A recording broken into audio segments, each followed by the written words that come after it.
If you're an office worker tired of typing passwords over and over, you need this quick guide to unlock your PDFs for good.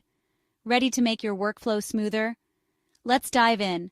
First, open your password-protected PDF using Adobe Acrobat. Once inside, look at the top menu and click on Tools. Now find Protect, then select Encrypt, and finally, click Remove Security. If you're asked for a password, just enter the one you used to open the document and hit OK. Confirm you want to remove the password and you're almost done.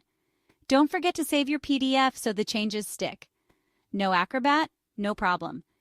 You can use free online tools like Small PDF or PDF Candy. Just upload the file and follow the prompts.